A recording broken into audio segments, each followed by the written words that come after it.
Bismillahirrahmanirrahim. Students, today we are going to learn about fossils and their types. जैसा कि हम पहले भी अपने पिछले लेक्चर में पढ़ चुके हैं कि फोसिल्स के बारे में। फोसिल्स क्या होते हैं? जब कोई लिविंग ऑर्गेनिज्म उसकी डेथ होती है तो उसमें उसके कुछ बॉडी पार्ट्स जो हैं वो डिकम्पोज हो जाते हैं, लेकिन कुछ बॉडी पार्ट्स ऐसे हैं जो कि डिकम्पोज नहीं होते और वो बहुत सालों बाद भी वैसे के वैसे ही जो हैं वो मौजूद होते हैं। तो ऐसा क्यों होता है? क्योंकि उन बॉडी पार्ट्स को और इन्वायरमेंट सपोर्ट करता है और वो फॉसिल्स में कन्वर्ट हो जाते हैं, जिनकी बुनियाद से हम उस ऑर्गेनिज़म की स्टडी कर सकते हैं। अब इस प्रोसेस को हम कहते हैं फॉसिलाइजेशन। फॉसिलाइजेशन ऐसा प्रोसेस जिसमें फॉसिल्स बनते हैं या लिविंग ऑर्गेनिजम्स के बॉडी पार्ट्स जो हैं वो इनकॉर्पोरेटेड हो जाते हैं अर्थ क्रस्ट में। अब हमारे जहन में क्वेश्चन आता है कि कितना टाइम जो है वो रिक्वायर है फॉसिलाइजेशन के प्रोसेस के लिए या किसी ऑर्गेनिजम्स के बॉडी पार्ट को फॉसिल में कन्वर्ट होने के लिए, या कितने चांसेस हैं कि कोई ऑर्गेनिज़म जो है वो फॉसिल्स उसके कुछ कितने चांसेस हैं कि इतने ऑर्गेनिज़म में से कौन सा ऑर्गेनिज़म फॉसिल्स में जो है वो कन्वर्ट होगा। तो इसका आंसर ये है कि 1000 में से कोई एक ऑर्गेनिज़म ऐसा है जिसको इन्वायरमेंट सपोर्ट करेगा और उसके बॉडी पार्ट्स जो हैं वो स्टोर हो जाएंगे फॉर फर्दर यूजेस।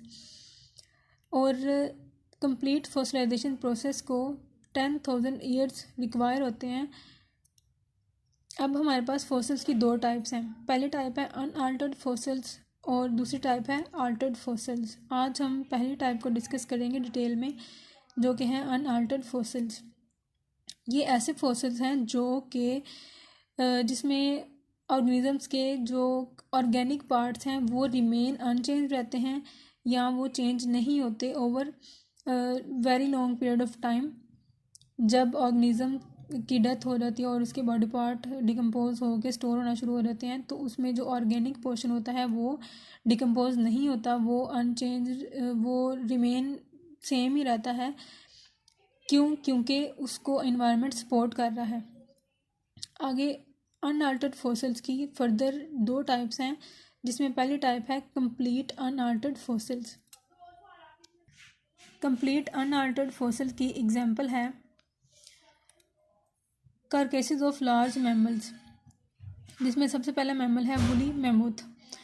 ये एलिफेंट की स्पीशी है जो कि प्लिस्टोसीन पीरियड में इसको ये हुई थी, फॉसिल इसके डिस्कवर हुए थे और इसके फॉसिल जो हैं वो फ्रोज़न सॉइल और साइबेरिया में डिस्कवर हुए थे। अच्छा, इससे पहले मैं एक बात क्लियर कर देना चाहती हूँ कि हमने पीछे बात की है कि इन्वायरमेंट इनको सपोर्ट करता है। अब इन्वायरमेंट क्वेश्चन है कि इन्वायरमेंट कैसे सपोर्ट करता है। ऑर्गेनिक पार्ट जो एनिमल्स के ऑर्गेनिक पोर्शन है उसमें जो मटेरियल प्रेजेंट है और जिस प्रिजर्विंग मटेरियल में ये स्टोर होते हैं, फॉर एग्जांपल वो प्रिजर्विंग मटेरियल आइस हो सकता है, ऑयल हो सकती है और सेडिमेंट्स हो सकते हैं। तो वो जो हैं प्रिजर्विंग मटेरियल उनमें और जो हमारा फॉसिल ऑर्गन है उनमें केमिकल इक्विलिब्रियम जो है वो मेंटेन रहता है, जिसकी वजह से वो रिमेन अनचेंज रहते हैं। और कुछ और भी प्रिजर्विंग मटेरियल्स हैं लाइक फ्रीजिंग हैं, डेसिकेशन हैं, ऑयल सीप्स हैं, अंबर हैं। ये भी जो हैं वो बहुत अच्छे प्रिजर्विंग मटेरियल्स हैं for soft and hard tissues preservation. लेकिन समटाइम क्या होता है कि सॉफ्ट टिश्यूज़ जो हैं वो डिकम्पोज हो जाते हैं, लेकिन जो हार्ड पार्ट्स होते हैं जैसे स्कल है, टीथ हैं, बोन्स हैं, तो ये रिमेन अनचेंज रहती हैं और ये फॉसिल्स की शक्ल में मौजूद रहते हैं। लेकिन जो टिश्यूज़ की अगर हम बात करते हैं टिश्यू प्रिजर्वेशन की, तो उसमें क्या होता है कि टिश्यूज़ में जो वाटर प्रेजेंट होता है वो ख़त्म हो जाता है with the passage of time. उनका कलर चेंज हो जाता है और उनमें जो प्रोटीन मौजूद होती हैं वो डिकम्पोज हो जाती हैं, डिके हो जाती हैं। लेकिन जो कुछ ऑर्गेनिक पोर्शन है टिश्यूज़ का वो रिमेन अनचेंज रहता है और उसको हम with the passage of time जब हमें फॉसिल रिकॉर्ड मिलते हैं टिश्यूज़ के तो हम उनको स्टडी कर लेते हैं।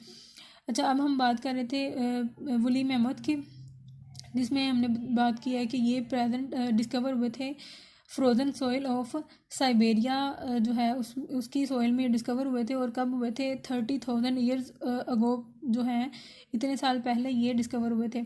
और कितने इनके मिले थे कारकेसेस? 50 कंप्लीट कारकेसेस जो हैं वो इनके वहाँ से डिस्कवर हुए थे। सेकंड एग्जांपल है वुली रिनोसिरोज।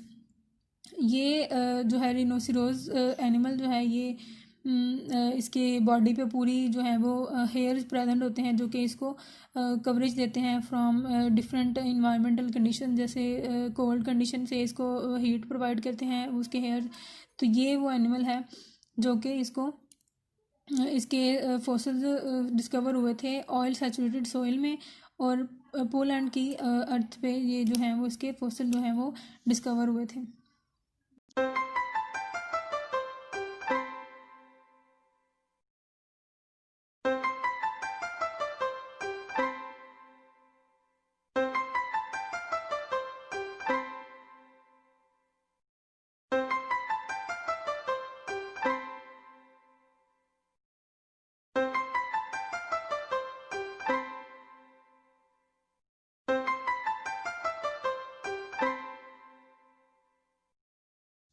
इसी तरह नेक्स्ट है बिसन्स जो कि फाउंड हुए थे फ्रोज़न सॉइल में, साइबेरिया और अलास्का की सॉइल में जो है ये मिले थे। इसी तरह नेक्स्ट इंसेक्ट्स और अदर स्मॉल इंसेक्ट्स हैं जो कि अंबर जो है प्रिजर्विंग मटेरियल उसमें जो है ये मौजूद थे। ये वुड प्रिजर्विंग मटेरियल है जो कि इंसेक्ट्स और बाकी स्मॉल इंसेक्ट्स के इसमें फोसिल जो है वो मिले थे।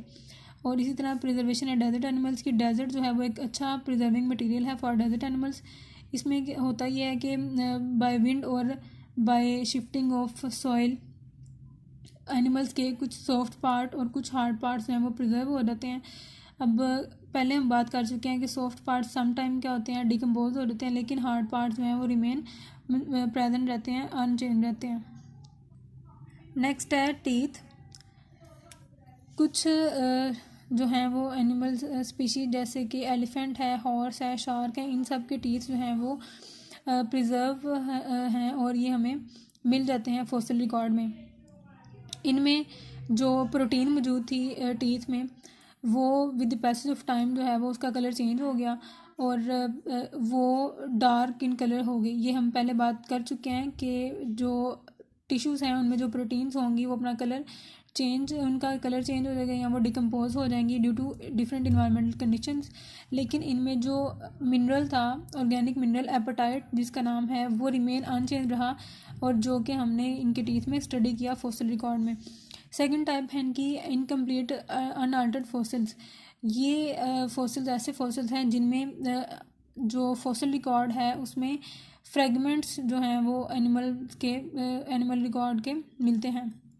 जैसे कि इसके एग्जांपल में आ जाता है पीसेस ऑफ वुड मिलते हैं, बोन्स ऑफ वर्टिब्रेट्स मिलती हैं और शेल्स ऑफ इनवर्टिब्रेट्स मिलते हैं। ये जो हैं क्ले इनके लिए जो है वो अच्छा प्रिजर्विंग मटेरियल है। अब कुछ डायग्राम्स हैं जो मैंने इनकी वीडियो के पहले वो आप दिखाई हैं और कुछ जो हैं वो इनकी इनकम्प्लीट की हैं। आज के लिए बस यही था। ओके।